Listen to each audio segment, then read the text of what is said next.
जो हम बोले बनी जो आप लोगों से दिक्कत हो का बोले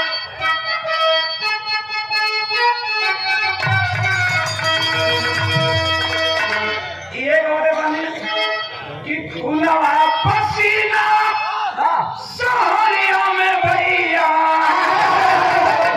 खुलवा पसीना सहरिया में भैया कौड़ी के भाव में बिकाइल बा चल उड़ चल सुगना गौवा के ओर जहाँ माटी में सोना हेराइल बा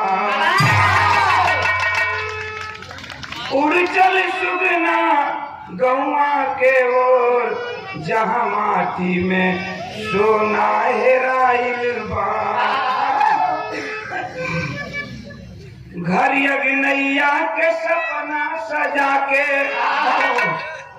मशीनियों से ज्यादा दहिया खटवनी हाय रे कर्म यही पेटवा के कारण कबो वाचमैनी के ड्यूटी निभवनी भीड़ में वैसा भुला गई जैसा भीड़ में वैसा भुला गई जैसे बोरा से सरसों छिटाइल बा चल उड़ चल सुगना गौवा के ओर जहाँ माटी में सोना हेराइल बा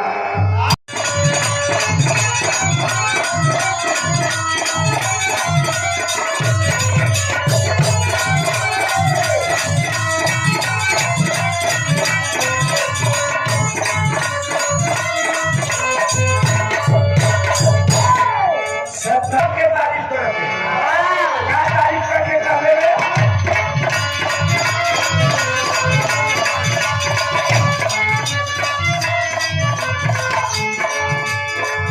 तारीफ करते भारत जब बाल सैया लागस कमाल सैया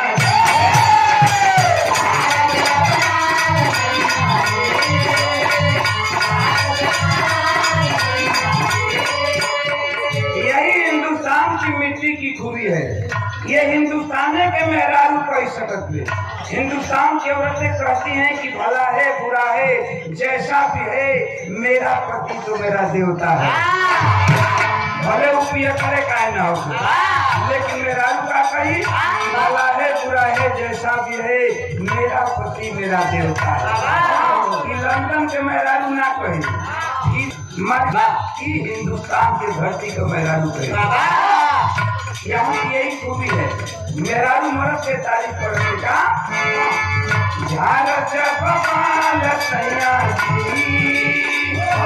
लागस कमाल सैया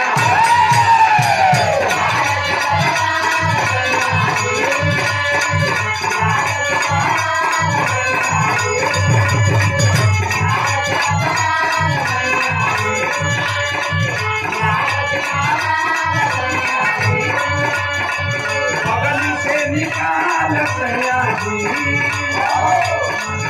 रुमाल सैया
मिला लिया लोग 50,000 रुपया को पुरस्कार।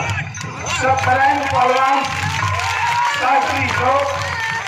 के ही भाव पर कि नदिया के पीछे नैया डोले वैसे हमारे सैया डोले हो। और 21,000 रुपया का पुरस्कार हमारे राजेश भैया राजेश प्रधान कटेसर से राजेश भाई, जो कि उन्होंने बताया कि हमको बुलाने के लिए कि हम भूमिका है। राजेश भैया के धन्यवाद बा। बहुत बहुत मालिक सुखी रखे, कमाई में बरकत हो, हमारी शुभकामना है। टाइम देखा भैया, आप तो देखा हम 1 मिनट में एरो बढ़ जाए थे।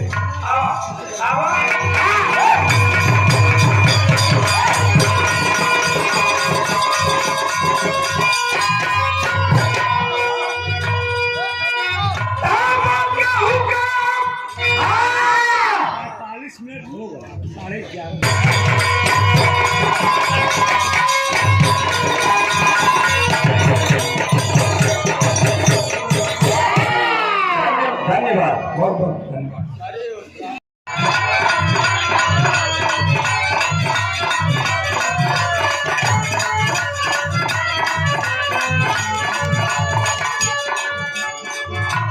रवीना भी हिलौली हो, रजनी भी हिलौली हो, दोनों जानी के हिलावल हमारा बड़ा सुगर लागल।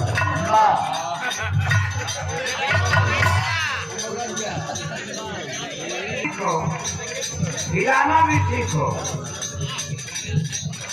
लोग जितने नई पीढ़ी है, कलाकार ये समझते हैं कि अश्लील ही हिट करेगा, अश्लील हिट ना करे, ये हमार गारंटी बा। हिटो करी तो 10 दिन खातिर। अब वही आप लोगों ने देखा था भीड़ फिल्म के गाना हॉल में सुनत हुआ लोग, जो उनके इतिहास में पहली बार हुआ है। पहली बार हुआ कि एक भोजपुरी से हिंदी फिल्म शुरू हो रही है, और उतना बड़े पर्दा पर भोजपुरी से हिंदी शुरू हो रही है। इतिहास में पहली मर्तबा एक बिहार के कलाकार बॉलीवुड में जा करके और हिंदी फिल्म में भोजपुरी की से हिंदी फिल्म शुरू किया।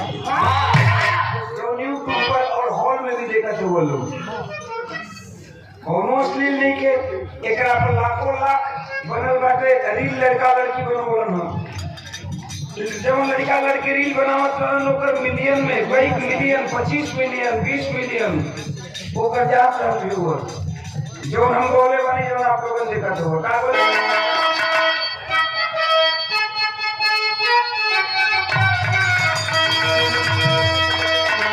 ये बोले बानी कि खुला पसीना सहरिया में भैया,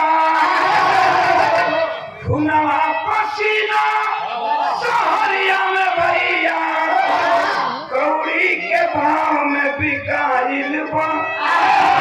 चल उड़ चल सुगना गौवा के ओर, जहाँ माटी में सोना हेराइल बा।